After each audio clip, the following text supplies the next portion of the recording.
Okay, so we're back for another deep dive. And we love to talk about what's worth watching on TV. But honestly, who really has the time to go through all the articles and reviews? I mean, I love TV, but that's a lot, even for me. I know what you mean. So we did it for you. Exactly. We looked at Rotten Tomatoes' 25 most popular TV shows list. Right. So that's what's really hot with audiences right now. Then we went to Metacritic to see what the critics are saying, those best TV shows this year lists. And just for fun, we also looked at Entertainment Weekly's curated list of 8 fall shows. It's a good mix of data and opinions, and honestly, it was kind of all over the place, which is perfect for our deep dive, because we want to get to the bottom of what's really worth watching. Yeah, it is interesting how different the sources are this time. Like with Rotten Tomatoes, it's all about the buzz, you know? It's really a reflection of what viewers are into right now, but not necessarily what critics think is high quality. Then you have Metacritic, which is all about those critics' skulls. That gives you a different perspective, right? Totally. Like they're looking at things like originality, writing, directing. Exactly. And then Entertainment Weekly is kind of like, hey, here's some cool new shows you might not have heard of. Yeah, like they're giving us their expert picks for what they think is going to be big. So by looking at all three, we get this really well-rounded picture. And we can spot some pretty interesting discrepancies, too. For example, Yellowstone. Season 5, it's number 17 on Rotten Tomatoes list. So pretty darn popular. Yeah, huge with the audience. But it's completely absent from Metacritic's best reviewed shows. Like not even a mention. So what's up with that? Right. I mean, it makes you wonder why. Maybe it's a nostalgia thing? Could be. Or maybe it appeals to a very specific audience. That's a good point. Like maybe it's not trying to be groundbreaking or super innovative. Yeah, maybe it's just good old-fashioned entertainment. And there's totally a place for that, right? Absolutely. But it does highlight how popularity and critical acclaim, well, they don't always go hand in hand. Not at all. I mean, look at Baby Reindeer. It's got an 88 on Metacritic. Oh, yeah, that dark comedy about the comedian with the stalker? That's the one. But it didn't even make it onto Rotten Tomatoes' top 25. Wow, that's a big difference. And there's Wise Guy. David Chase in The Sopranos, too. That documentary has an 86 on Metacritic. Yeah, that one looks really interesting. But again, not on the Rotten Tomatoes list. Those could be some hidden gems right there. They could be. Things people should be watching but aren't really talking about yet. That's what makes this so fun. Exactly. Just to uncover those hidden gems. And also see what trends are emerging. Speaking of trends, crime dramas seem to be having a major moment. Oh, yeah, for sure. The Day of the Jackal. The remake of the classic thriller. Yep. It's killing it with both audiences and critics. Number 6 on Rotten Tomatoes and an 89 on Metacritic. Wow, that's impressive. I have to admit, I was a little skeptical when I heard about the remake, but hearing those scores, I'm definitely intrigued now. I get it. But sometimes remakes can be great. True. Oh, and speaking of crime dramas, there's that new series based on the James Patterson novels, Cross. Yeah, Cross. Aldous Hodge is starring in that one. I love him. Me too. I've heard really good things about that show. Yeah, it's definitely generating some buzz. It seems like crime and suspense, they always draw a crowd. They do. But it's not all serious drama this season. Oh, thank goodness. Right. I love a good comedy. And Ted Danson's new sitcom, A Man on the Inside, it's at the top of the popularity list. Number 1. No surprise there. I mean, he's Ted Danson. Exactly. He's got that magic touch. He really does. And it looks like audiences are loving it. They are. What do you think it is about that show that's resonating so much? Well, Danson's comedic timing is obviously incredible, but the writing seems sharp too, from what I've heard. Yeah, it looks really well written. And they've got a great supporting cast. They do. So it seems like they've got all the right ingredients. They really do. And speaking of comedic talent, Shrinking is still going strong. It's at number 23 on Rotten Tomatoes. Oh yeah, Shrinking, with Jason Segel and Harrison Ford. What a combo. Right. It's great to see Harrison Ford doing comedy. It is. And audiences seem to be really connecting with that show's blend of humor and heart. It's interesting you mention that because it feels like a lot of the popular shows right now are leaning toward the darker, more intense side of things. So it's kind of refreshing to see a show like Shrinking, balancing that out with some lightheartedness. I totally agree. It's like we need a balance, right? They do. A little bit of darkness, a little bit of light. Exactly. And speaking of balance, sci-fi and fantasy are also doing really well this season. Yeah, there were a lot of returning shows in those genres, like Arcane. Oh, yeah, Arcane, League of Legends. The second season just wrapped up on Netflix. I've heard great things. It's amazing. It's got that number 2 spot on Rotten Tomatoes. And Silo's back for a second season, too. Yep, number 11 on Rotten Tomatoes. It makes you wonder if there's something about sci-fi and fantasy that makes those second and third seasons even more compelling. You think so? Yeah, like maybe it's because they've already built these rich worlds and complex characters. That's a great point. But when they come back for another season, we're already invested. Yeah, we're ready to dive back into that world. Yeah. And the fans are already there, ready to watch. Oh, definitely. Those dedicated fan bases can really make a difference. For sure. And let's not forget about limited series. Those seem to be perfect for our modern binge-watching habits. Oh, absolutely. I mean, you can just devour a whole story in a weekend. Exactly, like Say Nothing. That one's about the troubles in Northern Ireland. Oh, yeah, that one's at number 7 on Rotten Tomatoes. It's really powerful. And Get Millie Black, that crime drama. Oh, the one with the perfect 100% score on Rotten Tomatoes? That's right. I need to check that one out. Me too. But, it's not all about the big hits and the critical darlings. What about those shows that might be flying under the radar a bit? The hidden gems. Exactly. Oh, there are always hidden gems. Entertainment Weekly was raving about the Matlock reboot. The one with Kathy Bates. Yeah, they called it a clever reimagining. Interesting. They were really impressed with Bates, said she perfectly captures her character's duality. I haven't heard much about that one. It's definitely worth checking out. It's funny. Reboots seem to be a big trend this season. They do, don't they? Why do you think that is? Well, maybe it's nostalgia. Could be. Or maybe it's a desire for something familiar in a world that feels kind of uncertain. Yeah, I can see that. And it also gives creators a chance to reimagine classic stories for a new generation. That's a good point. It's like taking something old and making it new again. Exactly. Speaking of reboots, have you seen the casting for Fight Night? The $1 Million Heist on Peacock? Oh, yeah. With Kevin Hart, Samuel L. Jackson, and Taraji P. Henson. That's quite a lineup.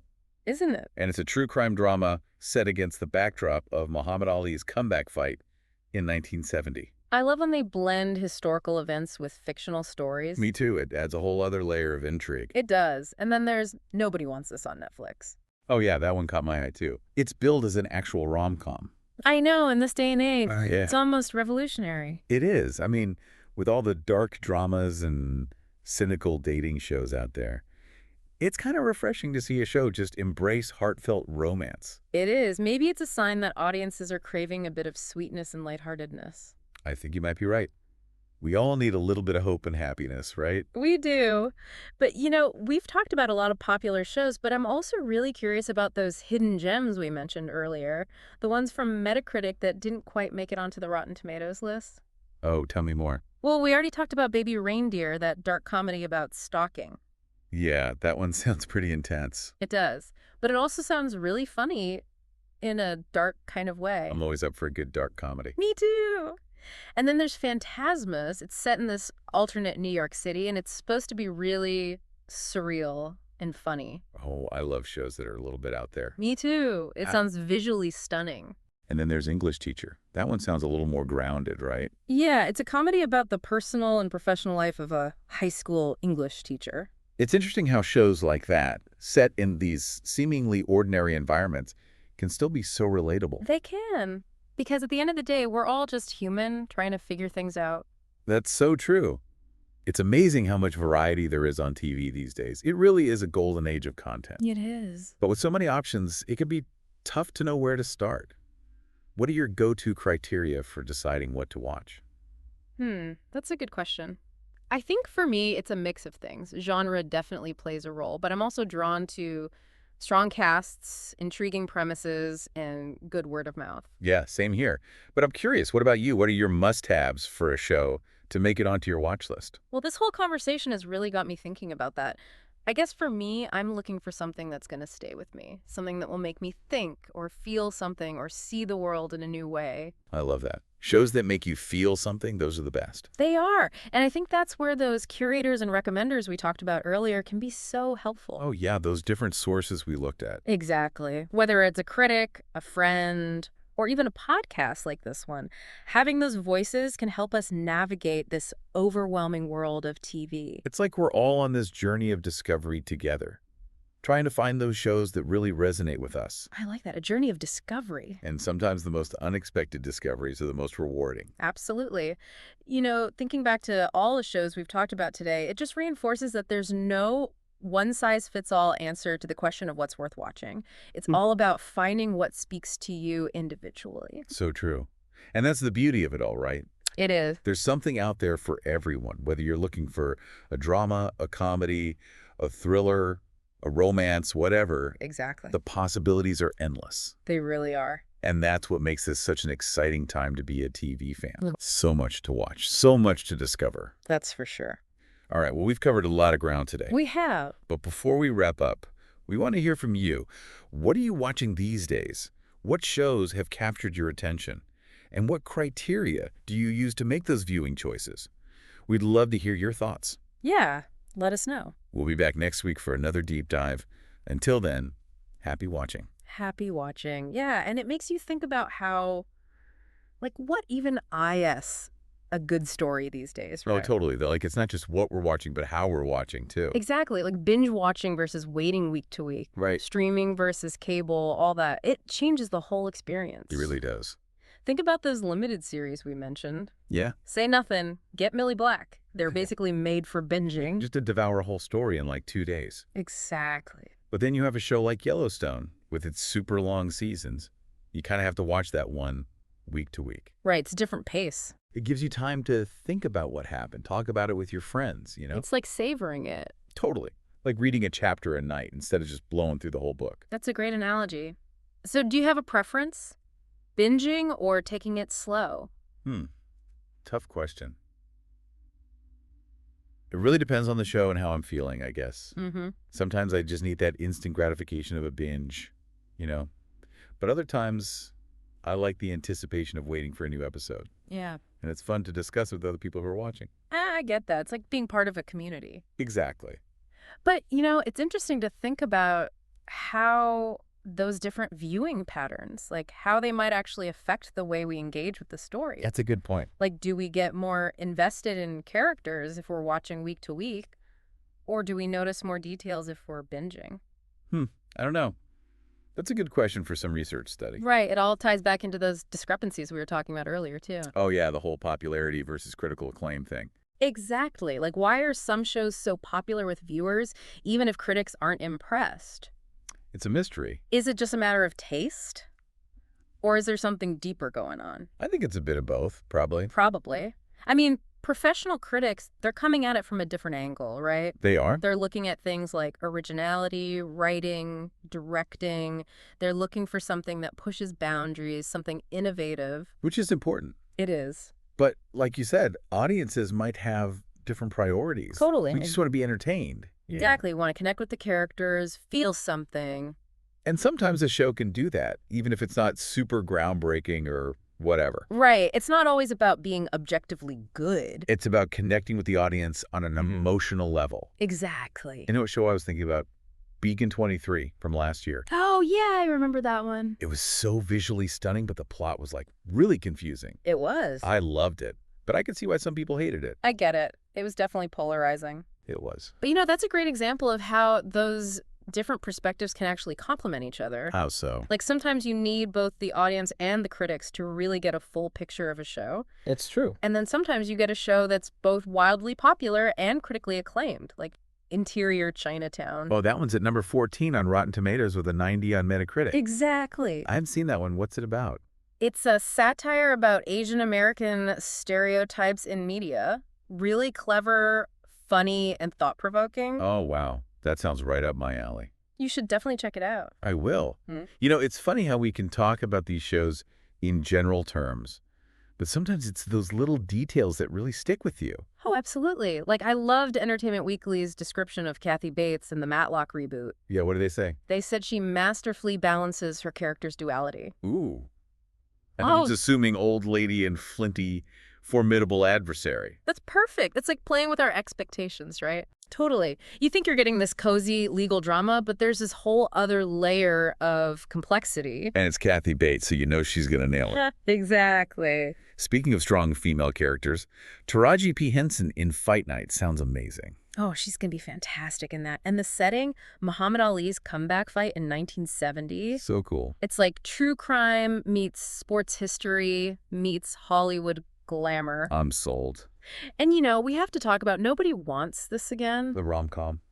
Yes, it just feels so bold to release a traditional rom-com these days. It does. Like, amidst all the dark stuff, It's a breath of fresh air. It makes you wonder if maybe people are craving that kind of escapism again. Maybe.